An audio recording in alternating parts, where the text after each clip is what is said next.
Bien, bonjour chers amis, bienvenue dans le numéro 112 donc de nos webinars qui est consacré pour une fois à la programmation. Et dans la programmation, à une forme de programmation particulière qui est la programmation objet. Alors il se trouve que actuellement, il y a une espèce de vent de révolte qui est en train de souffler. Euh, On commence à dire du mal de la programmation objet. On lui reproche un certain nombre de caractéristiques sur lesquelles je vais donc revenir aujourd'hui. Et l'objectif, si vous voulez, de ce webinaire maintenant, au risque peut-être de vous choquer un peu, c'est de donner la parole un peu à l'opposition. Parce que l'objet est universellement répandu aujourd'hui, c'est incontestable. Il a rendu des services énormes. Je pense, à titre personnel, que c'est une approche intelligente, ne serait-ce que pour urbaniser les traitements et essayer de favoriser, on va dire, la réutilisation donc, du code, hein, le fameux découpage en classe. Mais c'est comme ça, on a envie de brûler ce que l'on a adoré donc hier. Alors, que les tenants de Java, de C Sharp et C++ ne m'en veulent pas, mais je me fais disons, la voix un peu de mauvaise foi, je le reconnais, disons de l'opposition, hein, ceux que l'on entend donc un tout petit peu moins. Donc, si vous voulez, on va donc attaquer ce sujet qui, j'en suis persuadé, va vous intéresser. Alors, quel est donc le sommaire que nous allons suivre? Bon, bah, c'est assez courant, donc parle de l'opposition, hein. On va revenir un tout petit peu sur la chronologie objet, ne serait-ce que pour démontrer que, contrairement à ce que l'on dit bien trop souvent, l'objet n'est pas une technologie très moderne par rapport, on va dire, à de la programmation dite impérative, telle qu'on la décrivait avec des langages tels que COBOL ou langage C. Finalement, il y a à peu près simultanéité d'apparition avec le COBOL, on va dire dans le début des années 60, et les prémices, on va dire, de l'objet, donc à peu près finalement à la même période. Alors pourquoi la programmation objet? Il faut quand même se rappeler quand même quels sont les impératifs qu'il y a derrière tout ça. Mais je vous le disais, cette programmation présente un certain nombre de défauts que l'on ne peut pas contester. Alors, je pense que c'est plutôt dans un mauvais usage de ces magnifiques éléments qui caractérisent donc la programmation objet qu'il faut trouver donc ces défauts. C'est plutôt un mauvais usage ou un usage exagéré. Par exemple, celui de l'héritage.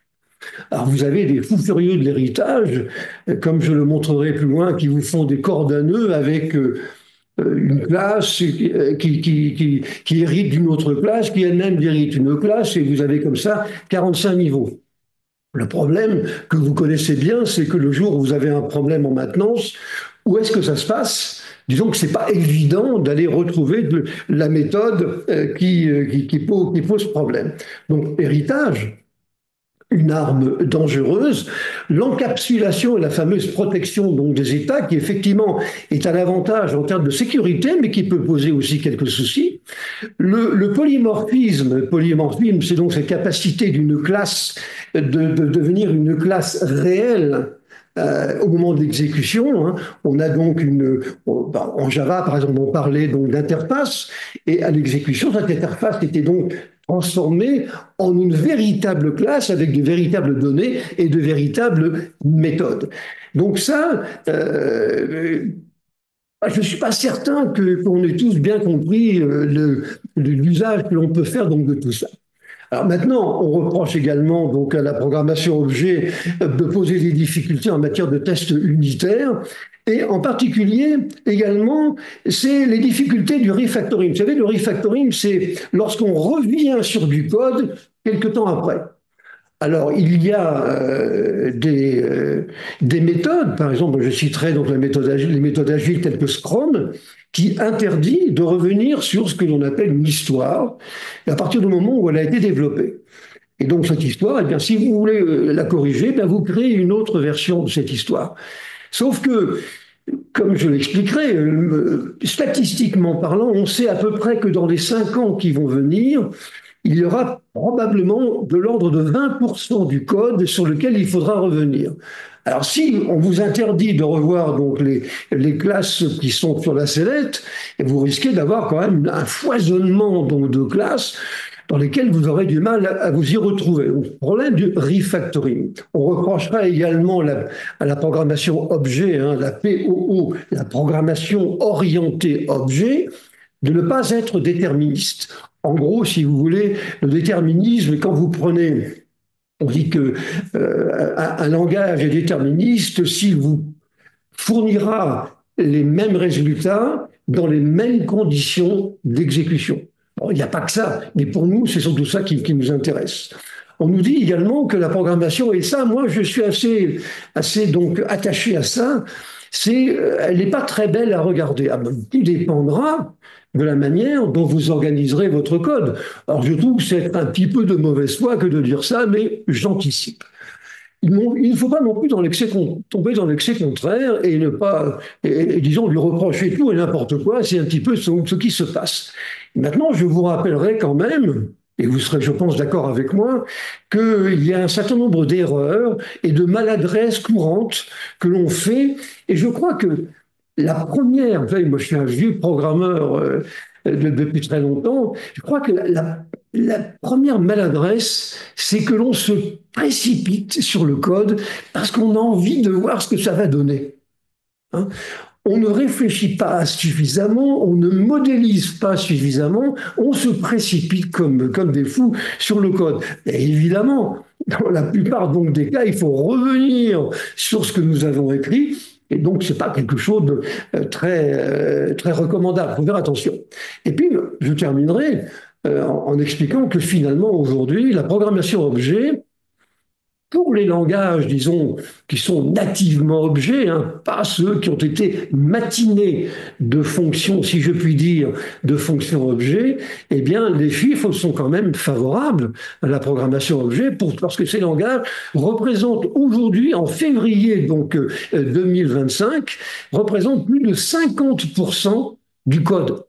Alors, on ne peut pas dire que si vraiment c'était mauvais, je pense qu'on n'aurait pas autant de codage. Hein. Alors, en se basant sur des indices TOB, donc ils sont assez contestables parce qu'on ne sait pas exactement le nombre de programmes auquel ça correspond, mais c'est une manière, on va dire, de se faire une idée de la popularité, en tout cas, des langages. Globalement, sachez que le marché de la programmation est de l'ordre de 200 milliards de dollars.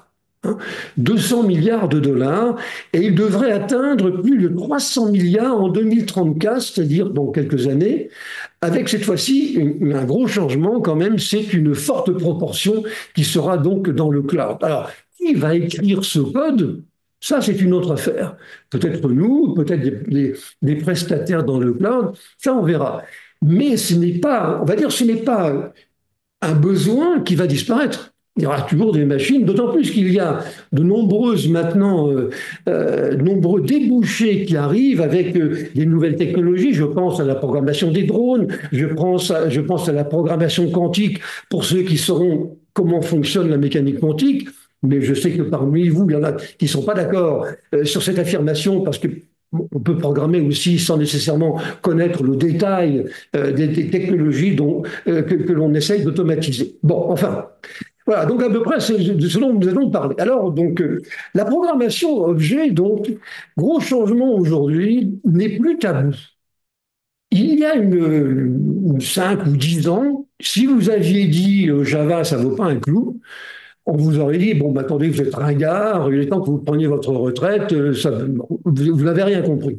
Maintenant, il y a de plus en plus de forums quand même qui sont assez, j'allais presque dire, vindicatifs. Ils s'expriment de plus en plus vertement. Il y a beaucoup de chefs de projet, vous savez, des gens qui ont écrit des compilateurs qui sont pour moi ceux qui connaissent le mieux finalement le codage. Parce qu'à partir du moment où vous avez écrit un compilateur, le compilateur, pour des langages compilés évidemment, les compilateurs, c'est donc l'essence même de la programmation qui définit les limites, les qualités et les défauts. Eh bien, vous avez quand même des gens qui ont qui ont quand même une opinion que l'on va écouter, hein, que l'on va entendre, et qui sont assez sceptiques aujourd'hui, des concepteurs, des éditeurs, etc., et donc aussi beaucoup d'utilisateurs, et qui se disent maintenant, d'où le titre de mon webinaire, que peut-être nous nous sommes trompés. Vous voyez. Alors, il y a là, j'aurais pu prendre un grand nombre, si vous voulez, de citations sur ce sujet, mais j'ai repris celle d'un dénommé Ilya Suzdalnitsky, on n'a pas idée d'avoir un nom pareil, hein, estime que la programmation objet a été un désastre responsable de 1 000 milliards de dollars de pertes. Bon, admettons, hein, moi je pense que c'est pas vrai, mais enfin, bon, voilà ce que l'on entend, hein, et puis j'ai même vu pire. Hein. Bon, alors moi, et d'ailleurs, beaucoup de développeurs, en fait, s'attachent d'ailleurs de plus en plus maintenant à une notion qui est celle de la simplicité. C'est ce que dit d'ailleurs ce monsieur dont je ne rappellerai pas le nom.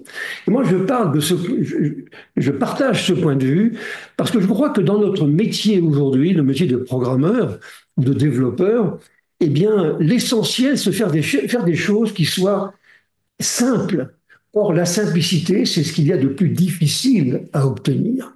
Il faut penser aux autres, aux gens qui vont utiliser vos programmes et surtout qui vont les maintenir. Alors, globalement, ce qu'on peut dire, c'est que la programmation objet, elle n'est pas contestable au début. Quand vous démarrez une application, effectivement, on peut avoir une opinion sur les grands blocs, la manière dont ils vont interférer, etc. Le problème n'est pas véritablement là, ni même d'ailleurs dans la compréhension de toutes les caractéristiques de l'objet. Mais c'est sur le long terme. Parce que quand vous avez à faire une maintenance par des gens qui n'ont pas développé le code, des fois, ils sont tout à fait au bord de la dépression nerveuse. Parce qu'il y a quand même aussi quelques développeurs qui sont des pervers et qui vous écrivent du code de manière telle que l'on ne puisse pas le comprendre. Alors, je suis pas sûr qu'ils le font d'une manière véritablement volontaire, mais c'est quand même ce qui se passe. Et revenir sur du code dans 5 ans ou dans 10 ans, bah, des fois, ça peut poser des soucis. C'est plus ça, véritablement, que la légitimité du codage objet au démarrage donc des projets. Je vous rappelle, mais je pense que vous le savez, quelle est la chronologie donc des langages objets. Hein. Alors moi, j'ai une opinion, parce que j'ai fait de l'Algol il y a très longtemps, de l'Algol, c'est pas de la programmation objet, mais l'Algol était une programmation par bloc. On développait donc des begin et des end, des blocs. Hein, et donc, d'une certaine manière, c'est une façon de faire un peu, non pas d'urbanisation, mais de découper votre code. Alors, bien sûr, Algol, c'est pas de la programmation objet, c'est bien ce que je dis, mais tout ça se situe à peu près donc au même moment, 50, 60, etc. Moi, je crois que les premiers à s'être frottés, disons, à l'objet ont été deux Norvégiens, qui sont donc Dahl et Nygaard, hein, qui ont inventé le langage Simula, dans lequel la notion de classe a été introduite. C'est-à-dire qu'on développe un bout de programme qui a un nom, qui a des propriétés ou des caractéristiques, comme vous voulez, et qui aura un certain nombre de méthodes qui vont agir sur ces propriétés, voire sur d'autres propriétés. Bien. Donc la notion de classe, c'est un espace qui est relativement fermé et que l'on peut donc protéger. Alors, tous les ingrédients de la programmation objet n'étaient pas dans Simula, donc au départ. En particulier, il manquait donc un certain nombre de choses qu'on peut d'ailleurs regretter hein, aujourd'hui, telles que l'héritage multiple et des choses qui ont été qui ont été utilisées, à mon avis, à tort donc par la suite. Je crois que le vrai démarrage, ça a été en 1969 avec Smalltalk. Smalltalk est un langage, un compilateur qui était écrit par deux personnes qui travaillaient donc au centre de Palo Alto de Xerox, hein, qui s'appellent Alan Kay et Adel Goldberg. Ils ont écrit un compilateur que je crois génial, surtout qu'on est en 1969, qui reste aujourd'hui un peu la référence. Alors, bien sûr, il y a des langages qui lui sont supérieurs aujourd'hui, mais c'est un peu la référence. Et je trouve, à mon avis, hein, on peut aussi penser que c'était plus tôt, je crois que c'est 1969 le démarrage vraiment donc des langages objets. Je crois qu'il y a eu d'autres dates marquantes. Il y a eu celle en particulier, donc on est dans les années début des années 80 avec donc le langage C++ de Garn Strup, encore un qui a un drôle de nom. Hein. D'ailleurs, vous avez remarqué une chose, c'est qu'il y a une espèce de tradition très européenne du Nord, avec des Finlandais, avec Torvalds hein, pour Linux, avec des gens comme Strup, une espèce de tradition d'écriture donc de code hein, et d'avancées dans le code qui sont très particulières à la Suède, à la Finlande, voire même à la Norvège. Donc 83, qui avait l'avantage, on va dire C++, qui est quand même un langage complexe, hein, même aujourd'hui, qui reste compliqué, même pour les 2 millions de programmeurs C++ qu'il y a sur la planète. L'avantage qu'il avait, c'est qu'il avait utilisé le C comme traducteur pour une espèce de préprocesseur C++. Donc il n'y avait pas véritablement de fuite. On n'est pas dans du C, évidemment, hein, mais il utilise quand même des ingrédients de C, et donc certains développeurs ne se sont pas sentis, si vous voulez, en terre étrangère en utilisant du C++, qui par ailleurs a quand même on va dire quelques inconvénients pour des développeurs un peu débutants. Les autres, bien entendu, c'est pas le cas. Chez Sun, l'équipe de James Gosling, donc, qui est un Canadien, pareil, donc a créé donc le langage Java qui lui aussi a repris donc un certain nombre d'ingrédients donc du C. Et c'est donc en 2000 que Edgeberg, vous voyez, ils ont tous des noms bizarres, hein, donc qui est chez Microsoft, avec son équipe et en particulier avec un dénommé Will Tamut, donc à mon avis on ne parle pas assez. Edgeberg qui d'ailleurs était le créateur de Delphi, qui a quand même aussi des caractéristiques objets aujourd'hui, eh bien, donc ils ont écrit donc C# chez Microsoft, qui n'a pas le succès qu'on aurait pu penser puisqu'il porte l'étiquette donc Microsoft. Bon, c'est comme ça. Il y a des endroits où on fait du C#, par exemple à la ville de Québec au Canada, à la ville de Québec, hein, les administrations écrivent beaucoup avec du langage C#. C'est pas le cas à Montréal. Vous voyez, je ne sais pas pourquoi, une espèce de géographie des langages un peu curieuse. Alors peut-être que j'ai aussi une perception un peu erronée de la situation, mais il m'a semblé que c'était ça. Moi, je pense que ça vient beaucoup de la représentation finalement des prestataires. Bon, voilà en gros la chronologie. Alors pourquoi la programmation objet? Alors je rappelle que l'idée qu'il y avait derrière ça, c'était qu'il fallait d'abord simplifier tout, et nous permettre de faire ce que j'ai indiqué ici, c'est-à-dire avoir un code modulaire, plus facile à comprendre et à réutiliser. Les CTRL-C, CTRL-V des développeurs, hein, et ils en abusent, hein, faut pas. Mais bon, c'est ça. Un code qui soit plus compréhensible. C'est vrai qu'à partir du moment où vous avez un découpage en classe, et que votre modèle ne soit pas un spaghetti, bien vous comprenez quand même un peu mieux la cinématique d'exécution. En tout cas, c'est fait pour ça. Le code est censé être plus rapide à développer. Moi, je suis peut-être, je suis pas certain, parce que de toute façon, si vous voulez, ce que je crois, c'est que le codage proprement dit, c'est l'écriture du code ou la génération du code, eh bien, ça ne représente pas plus de 20% des projets. Alors, ça, les développeurs ne sont pas toujours d'accord avec moi là-dessus, mais moi, j'en suis convaincu.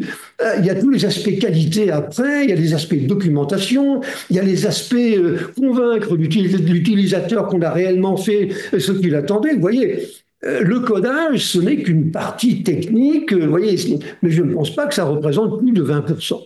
Un code mieux sécurisé, ça c'est vrai. C'est vrai, si on applique les principes donc, de l'encapsulage de façon intelligente, vous pouvez mieux protéger certaines données ou certaines méthodes que vous ne pourrez pas modifier, hein, ou certaines données qui auront simplement, on va dire, un périmètre local et auquel on ne pourra accéder qu'à travers des accesseurs, c'est-à-dire en fait des moyens dédiés pour accéder à ces données. Donc c'est vrai que la sécurité est quelque chose quand même qui est amélioré. Cela dit, c'est pas la sécurité au sens large. C'est pas en écrivant du code en Java ou en C# que l'on va donc sécuriser complètement donc notre TI. Il faut quand même pas rêver. Mais là, on parle, on va dire, de le code lui-même qui est mieux sécurisé. un niveau d'abstraction qui le rend apte à traiter de grands projets. Ça, c'est vrai. Mais ça ne peut pas être séparé de la modélisation. Moi, je crois que si on ne passe pas par une phase de modélisation et qu'on se précipite dans le code, à mon avis, on va se planter. Bon, j'en à peu près sûr. Ce que n'aiment pas toujours, d'ailleurs, les développeurs. Hein, on l'a dit tout à l'heure. Je crois que la capacité d'abstraction, eh bien, elle nous permet quand même de mieux aborder des projets, quand même avec beaucoup de ramifications et avec une complexité relativement importante. Je crois que c'est comme ça. Maintenant, encore faut-il avoir l'esprit d'abstraction. Et ça, vous savez, ça vient très souvent de la formation. J'ai remarqué, pour être présent dans les deux pays, en France et au Canada, au Québec, que en France, on insiste plus là-dessus. Dans les écoles, vous voyez, on fait de la modélisation, et dans les écoles d'ingénieurs, eh bien, on insiste énormément là-dessus, ce qui est, à mon sens, moins le cas au Canada et au Québec en particulier, où là, on s'intéresse peut-être avec raison, mais plus, on va dire, à la réalité technique. Le côté, vous voyez, le côté presque, entre guillemets, un peu artificiel de la modélisation et de l'abstraction, on s'y intéresse moins. Donc là encore, il y a peut-être une espèce de géographie du codage. Et donc, on pensait également qu'avec ces langages, eh bien, on aurait une maintenance qui serait plus rapide et finalement plus simple, hein, l'objectif, et donc moins coûteuse. Et j'ai repris une phrase que je trouve très intéressante parce qu'elle est vraie, d'un Britannique qui s'appelle Martin Fowler, qui est très connu dans le monde du codage. Alors, il a dit la chose suivante: n'importe qui est capable de produire un code qu'une machine va comprendre, merci, mais que seuls les bons programmeurs produisent un code compréhensible par les êtres humains. Et c'est très vrai, ça. Et je pense qu'il faut... Ce qui fait vraiment la différence, c'est ça, c'est un développeur qui se préoccupe en permanence de la compréhensibilité de ce qu'il fait.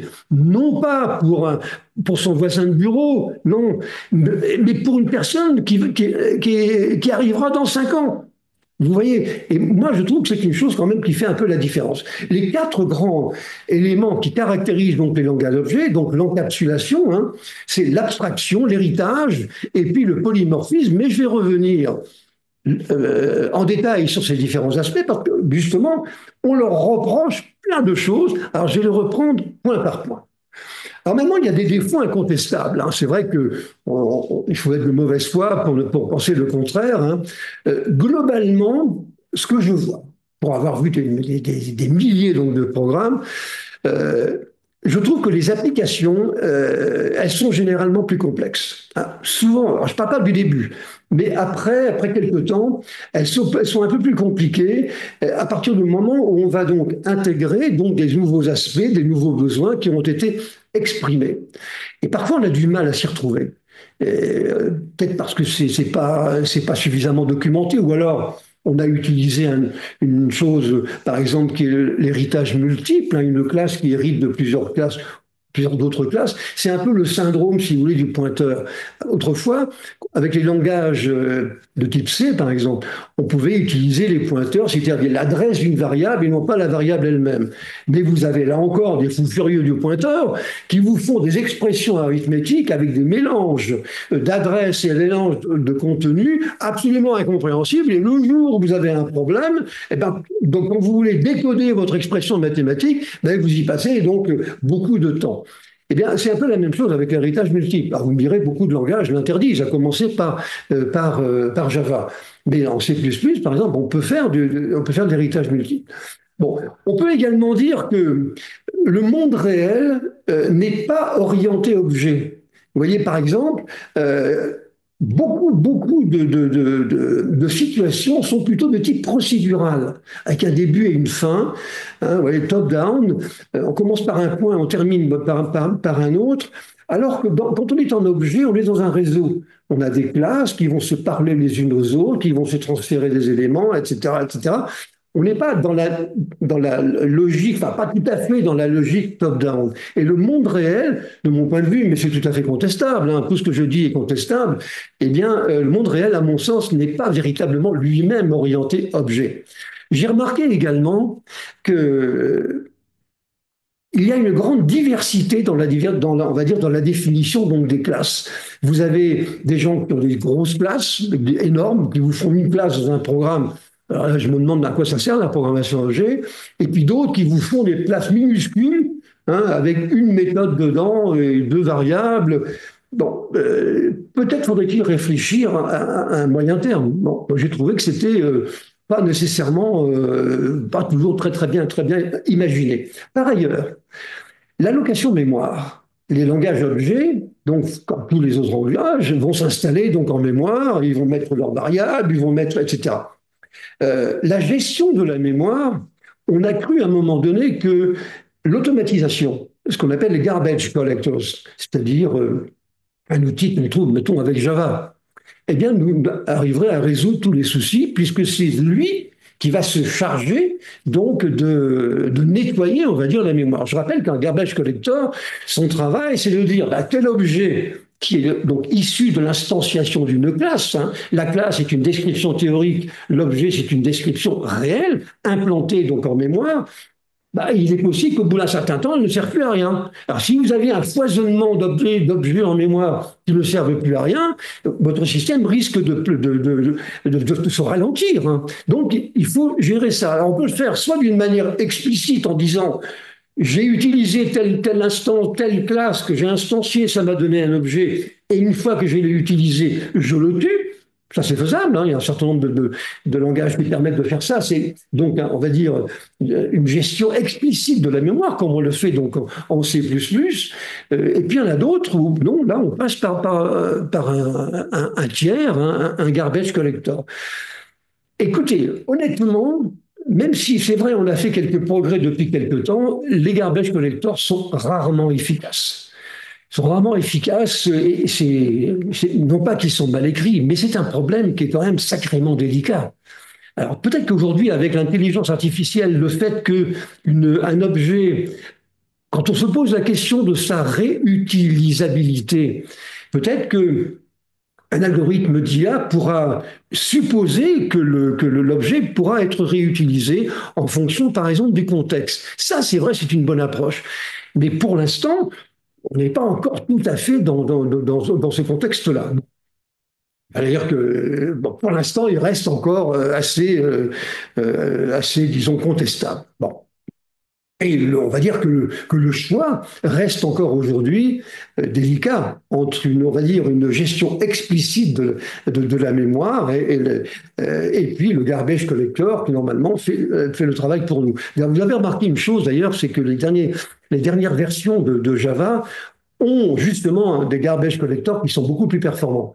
Donc, l'expérience venant, parce qu'on va quand même fêter dans 2 mois, dans 2 mois exactement, on va fêter donc les 30 ans de Java. On a quand même fait des progrès, c'est le moins que l'on puisse dire. Hein. Et puis, par ailleurs, certains diront que la programmation de la concurrence, hein, du multithreading, comme on dit, eh bien, c'est pas toujours évident. On a des problèmes de synchronisation qui peuvent être liés à la gestion des états, donc des objets qui sont partagés, que sont censés d'ailleurs résoudre d'une certaine manière les nouveaux langages qu'on appelle les langages fonctionnels, hein, tels que Scala par exemple, qui sont des langages qui interdisent les effets de bord, qui ont un certain nombre de caractéristiques dont les conséquences, ça sera justement ça. On pourra mieux gérer, on peut mieux gérer donc les problèmes de synchronisation. Cela dit, les langages fonctionnels n'ont pas de succès aujourd'hui. Il y a très peu d'entreprises qui se servent donc de ce genre d'outils. Bon. Alors, le risque, hein, encore une fois, donc le défaut qu'on retrouve assez souvent, hein, c'est ce que j'ai représenté ici, vous avez des développeurs qui vous font donc des cordes à nœuds avec des classes qui s'héritent les unes les autres et qui sont très difficiles à gérer. Et puis, vous avez l'inverse aussi. Vous avez les développeurs qui vous font des râteaux. C'est-à-dire qu'une classe, elle hérite de 450 autres classes.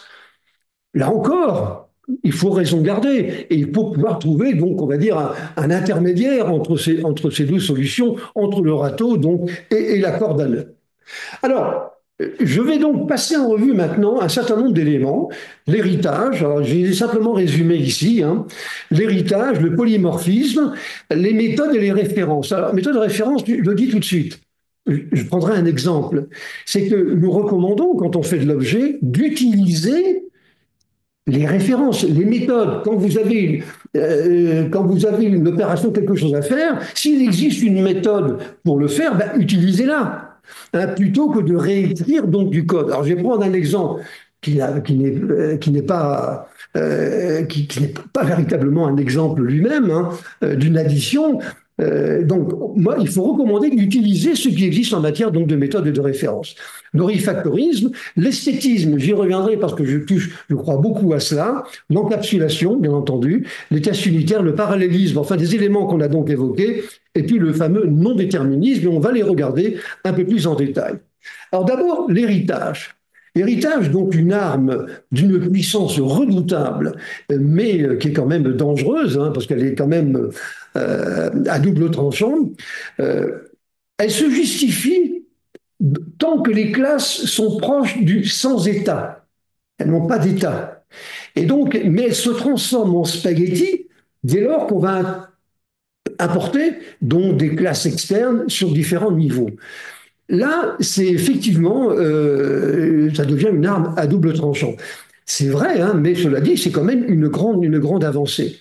Alors, moi, je crois on peut imaginer l'héritage qu'à travers une arborescence que l'on aura modélisée, conçue et bien maîtrisée par une équipe méthode interne. Il y a des méthodes, hein, si vous avez la chance d'avoir des équipes qui peuvent vous aider et donc conseiller dans ce domaine-là, à mon avis, il faut le faire. Vous voyez, donc il faut essayer d'être relativement contraint dans ce domaine, hein. On ne doit pas le faire n'importe comment et il faut suivre des règles qui sont des règles a priori. Le risque, je vous l'ai dit, c'est de faire des cordes à nœuds ou des râteaux, hein, et il faut trouver donc un compromis. Alors, l'héritage multiple, alors ça c'est un autre problème. L'héritage multiple, donc, c'est une classe qui va donc hériter de plusieurs classes. Donc, Jane Gosling, qui était le responsable du projet Java chez Sun, hein, il y a donc 30 ans maintenant, comme le temps passe vite, hein, eh bien, donc, pas d'héritage multiple. Bon, très bien. Parce que il peut entraîner le fameux problème du diamant, hein, le fameux problème du diamant qui est symbolisé ici sur votre écran. Imaginez que vous ayez deux classes B et C qui héritent toutes les deux. Pardon, vous avez une classe D, pardon, qui hérite de deux classes B et C. Bien. Si B et C héritent de la même classe A et à un moment donné veulent modifier quelque chose dans l'une des méthodes, par exemple, de A. Donc, ils redéfinissent la classe, les méthodes en B. Que va devoir importer D? Puisque D hérite de B et C. Mais éventuellement, B et C auront donc redéveloppé un élément de A, mais différemment. Alors, comment est-ce que vous allez choisir entre les deux? Ah, vous me direz, parce que vous le savez, on peut aussi, dans certains langages, on peut aussi donc mettre un préfixe devant ça. C'est-à-dire qu'on dira, j'hérite, vous voyez, cette méthode hérite de l'âme, on le définit d'une manière explicite. On peut le préciser. Vous voyez? Et donc ça, c'est un problème qui est quand même assez délicat par ailleurs. C'est pour ça que j'ai repris cette illustration qui est ici, hein. Quand on parle du singe et de la banane, en fait, on reproche souvent à la programmation objet de dire j'importe une classe, c'est la banane. Mais en réalité, j'importe beaucoup plus que ça. En fait, j'importe le singe qui va la transporter et également toute la jungle dans laquelle il se trouve. Parce que c'est vrai, parce que les liens qu'il y a entre les classes, conceptuellement, c'est fait comme ça. Effectivement, c'est pas aussi simple qu'on pourrait donc l'imaginer. Donc l'héritage, une arme puissante, c'est vrai, mais à manier avec beaucoup on va dire, de précaution. L'encapsulation et la protection des États. Alors là, on tombe tout à fait dans le monde des langages fonctionnels. Alors, je vous ai mis un schéma ici. quand on dit je vais encapsuler et protéger, donc protéger mes états, donc par exemple une classe avec son nom, les noms de variables et puis les méthodes, et puis par rapport aux développeurs, eh bien, je vais mettre un mur, et ce mur, c'est l'encapsulation. Et donc, je pourrais décider que je ne pourrai accéder à certaines variables, à certaines méthodes, qu'à travers ce qu'on va appeler donc des accesseurs. Si je ne suis pas autorisé à utiliser ces accesseurs, eh bien, je ne pourrai pas aller donc utiliser donc ces variables et donc et ces méthodes. Bon, c'est une bonne protection, mais comme je l'ai dit tout à l'heure, c'est quand même une protection, donc on va dire de type codage. Ça ne peut pas tout protéger.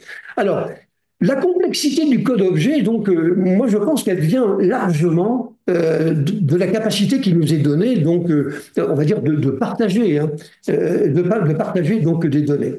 Alors, certaines vous allez les protéger, d'autres non, hein. Et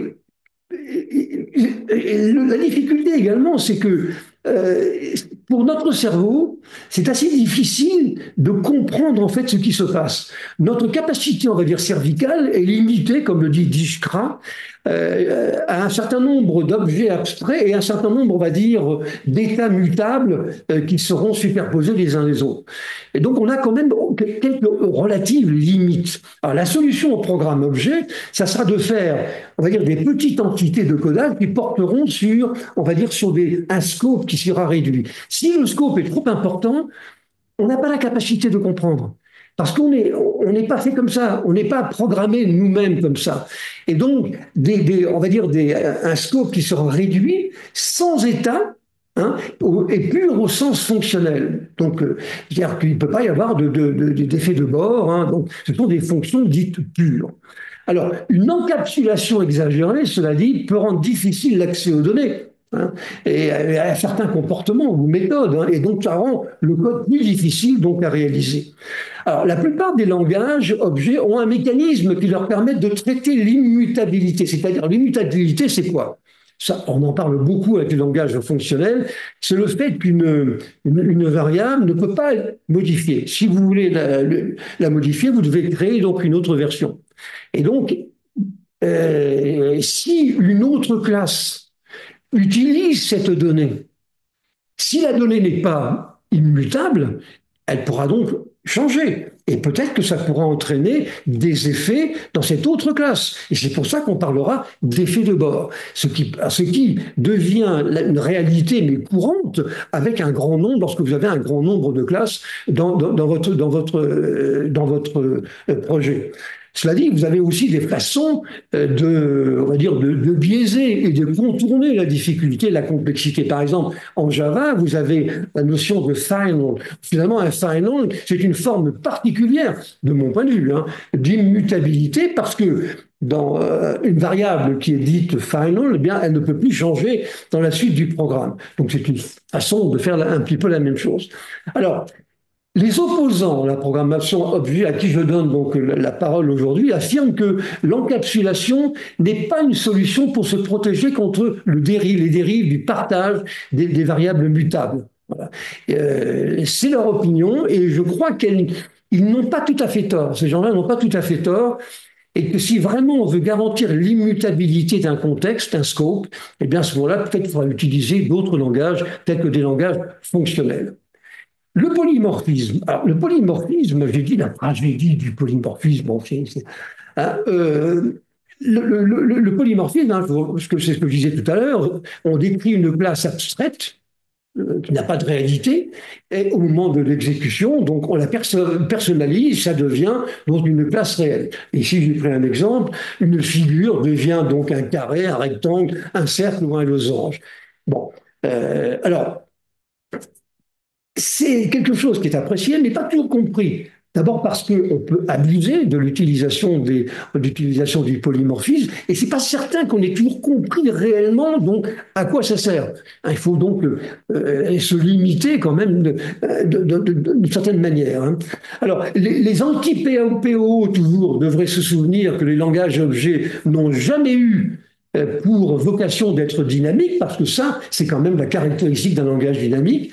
un programme qui devient une réalité au moment donc de l'exécution, contrairement donc à dire, on va dire à un contexte statique. Alors si on veut dynamiser les applications et les rendre dépendantes des contextes, ce que fait bien donc le polymorphisme, alors vous avez des langages tout à fait adaptés à ça, hein. Et donc voilà, on les utilise ou pas, c'est un peu le même problème que tout à l'heure quand on parlait donc des langages fonctionnels. Bon, de toute façon, vous savez, on retombera toujours, comme je l'ai indiqué ici, sur le même problème. Est-ce qu'il faut choisir un langage à vocation universelle qui fait tout, eh ben, peut-être pas très bien, plutôt qu'avoir 50 langages différents qui feront tout très bien. Bon, ça dépendra des projets, bien entendu. Moi, personnellement, je me méfie du best of breed parce que ça augmente le nombre de compétences à acquérir selon les langages et c'est pas toujours justifié. Donc, on va dire le polymorphisme, pas toujours compris ou utilisé trop souvent et en dehors peut-être de son usage, hein, donc il faut quand même faire attention. Les tests unitaires, alors tests unitaires et tests d'intégration, vous connaissez donc bien la distinction, hein, c'est pas toujours évident de tester.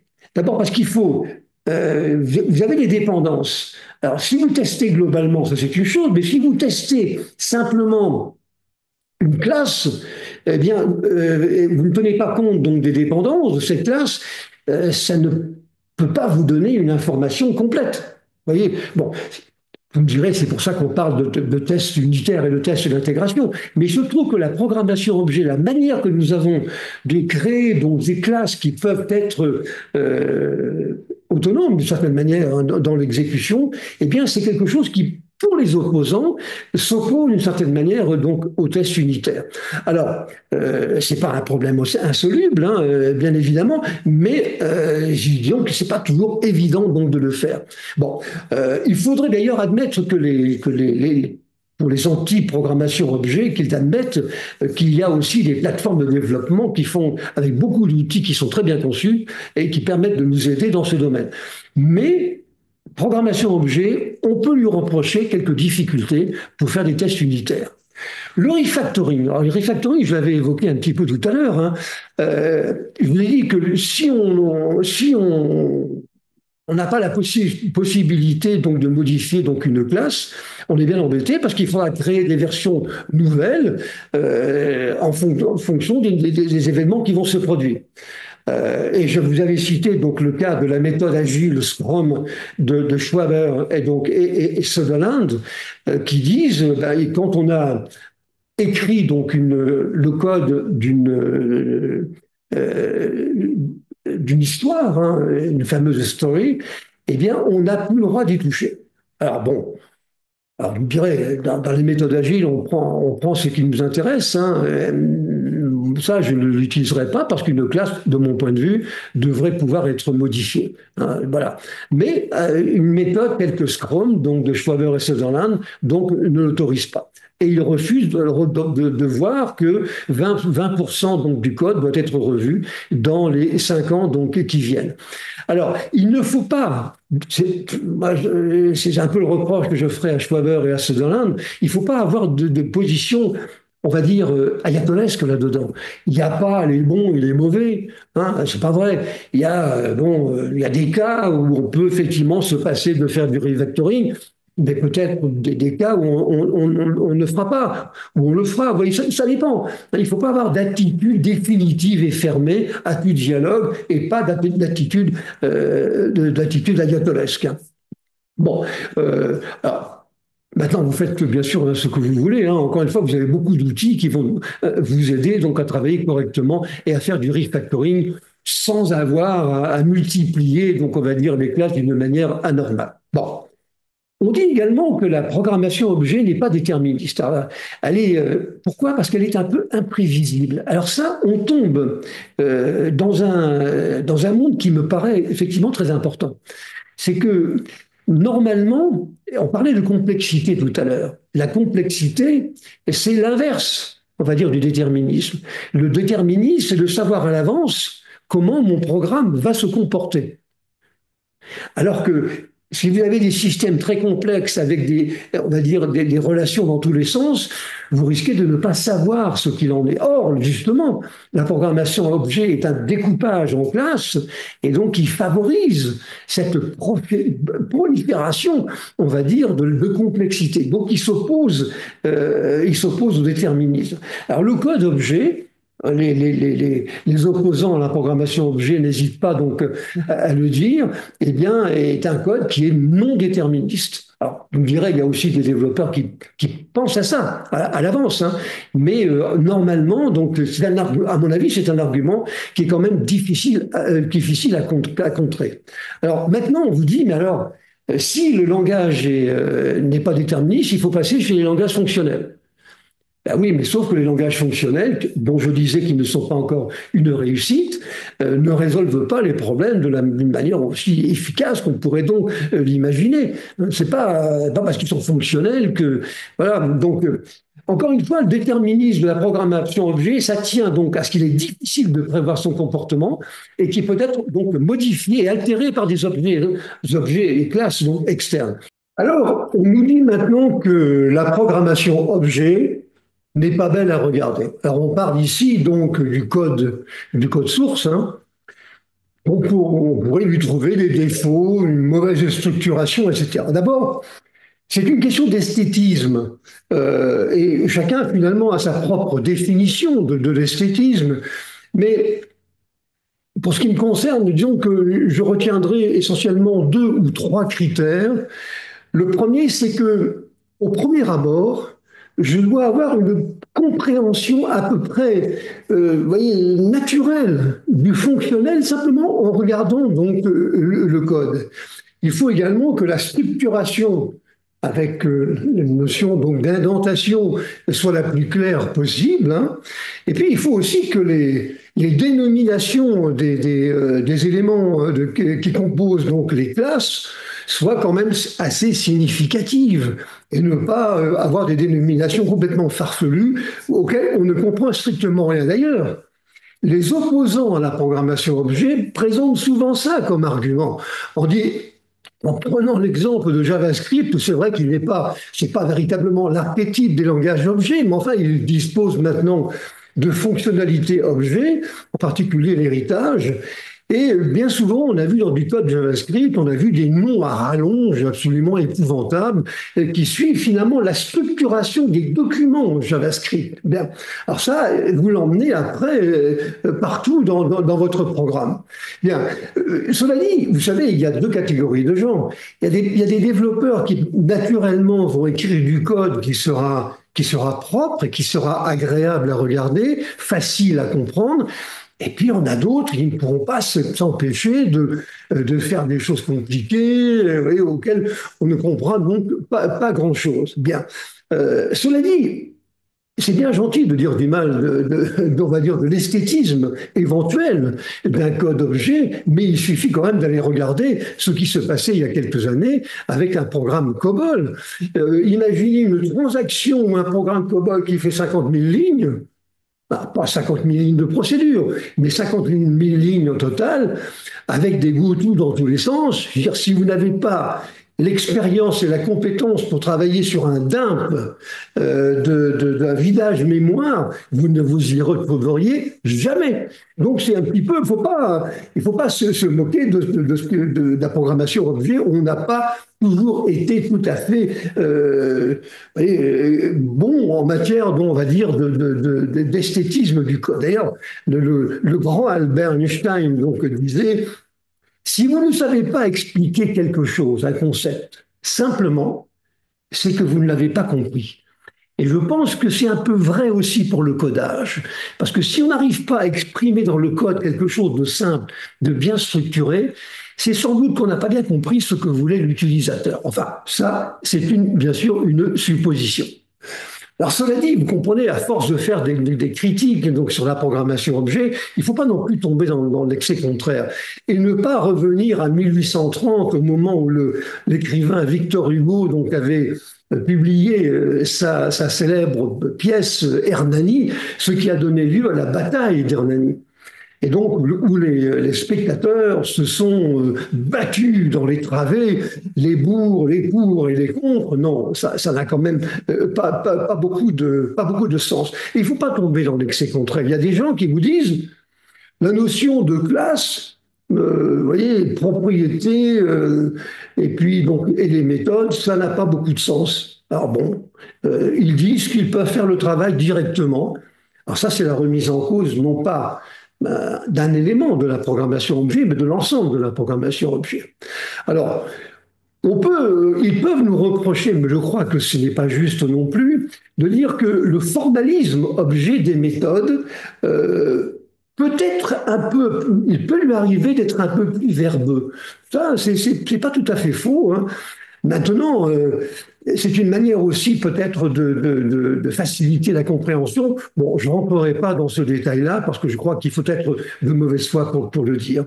Alors cela dit, donc c'est vrai, il y a aussi des programmeurs C. Rappelez-vous la fameuse gestion des pointeurs. Hein, vous savez, l'adresse des variables que l'on mélange allègrement dans une expression avec la valeur des variables elles-mêmes et donc mélangée avec les adresses pour obtenir des expressions arithmétiques qui sont totalement incompréhensibles. Et puis 5 ans ou 10 ans après, lorsqu'on tombe dans un bug ou un problème au moment d'exécution, vous avez bien du mal à vous retrouver et voir d'où vient l'anomalie. Donc, si vous voulez, c'est quand même pas nouveau. Bon, moi, je pense qu'il ne faut pas reprocher tout et n'importe quoi à l'objet. Par contre, je voudrais insister sur un point. C'est que l'objet, c'est une certaine façon de programmer. Et donc, ou bien on fait du développement objet, ou bien on n'en fait pas. Alors c'est vrai que des langages comme Java, C++ mélangent un petit peu des fonctions, on va dire, des archétypes de type C avec de la programmation objet. Mais quand on a un langage objet, bah, il faut l'utiliser, hein, je crois. Et alors, je vais vous donner un exemple, alors qui n'est pas un exemple significatif du point de vue opérationnel, c'est simplement pour montrer un petit peu là où se situe donc le souci. Imaginons qu'on ait à faire la somme de deux nombres entiers, A et B, qui vont nous donner donc un nombre C. On va dire, en C, il est très facile donc d'écrire C égale A plus B. Hein. Vous décrivez, vous désignez A et B et C comme étant des entiers, il n'y aura aucun problème et vous ne vous ferez pas insulter par le compilateur. En objet, je pense que ce n'est pas une bonne approche. Il vaut mieux dire A et B, ce sont des entiers, certes, mais ce sont des objets issus de l'instanciation d'une classe integer. Et le plus n'est plus l'opération arithmétique que j'évoquais il y a un instant, mais c'est une méthode qui fait une addition. Vous voyez, on va utiliser ce qu'on appelle des références objets. Alors bien entendu, ne prenez pas ça au premier degré, c'est simplement pour fixer les idées et d'insister sur le fait que lorsqu'on a affaire, donc on peut utiliser un langage objet, autant utiliser donc tous les éléments qu'il met à notre disposition. Alors, quelles sont les erreurs les plus courantes, c'est vrai, qui nous amènent à être un peu critiqués, comme c'est le cas donc aujourd'hui? Alors, ce n'est pas d'ailleurs uniquement le fait des développeurs objets, il y en a quand même pas mal là, ici qui sont relativement partagés, on va dire, par d'autres. D'abord, se faire plaisir. Il ne faut jamais faire comme ça. On ne se fait pas plaisir quand on code. Imaginez qu'on est éternel. Là, malheureusement, ce n'est pas tout à fait vrai. Et donc, il y aura un moment où on sera parti et il y aura des développeurs qui vont reprendre la main pour la maintenance. Il faut impérativement, si je peux m'exprimer ainsi, penser à ces personnes-là, qui n'ont peut-être pas la même formation que vous, qui n'ont peut-être pas la même expérience que vous, mais il faut penser à eux et leur faciliter le travail. Et donc écrire un code qui soit simple, j'allais dire esthétique, et donc compréhensible. L'erreur aussi, ça serait de ne pas utiliser un framework existant et de préférer réinventer la roue. Beaucoup de développeurs travaillent encore comme ça et pensent que c'est... Bon, c'est vrai, ils peuvent écrire peut-être du code qui à un moment donné sera un peu plus efficace, mais après, pour la maintenance, si vous faites référence à un framework connu avec un certain nombre d'éléments dedans, ça sera quand même plus facile que si vous devez comprendre comment le développeur a écrit sa mécanique. Hein, vous voyez, donc utilisons les frameworks lorsqu'ils existent. nommer donc correctement les variables, pensez à documenter le code. Il faut absolument le faire et ne pas se contenter des barres obliques, astérisque, astérisque, barre oblique. C'est pas suffisant. Hein, le Javadoc, hein, c'est pas suffisant. Il faut quand même aller beaucoup plus loin. Et toujours pareil, pensez à ceux qui vont prendre donc la relève. D'ailleurs, pensez à ne pas stocker la description du code là où se trouve le code. Parce que si jamais il y a un problème après de machine, vous risquez donc de tout perdre.